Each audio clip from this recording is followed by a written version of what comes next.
Alright, well, we got it dripping.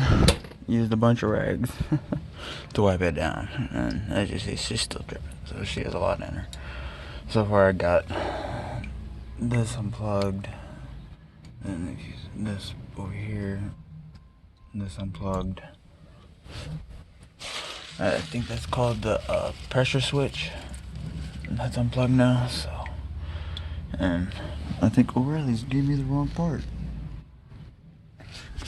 It looks nothing like that at all. Nothing. But as always, have to go back to the store and get the right one. But we shall be done here soon.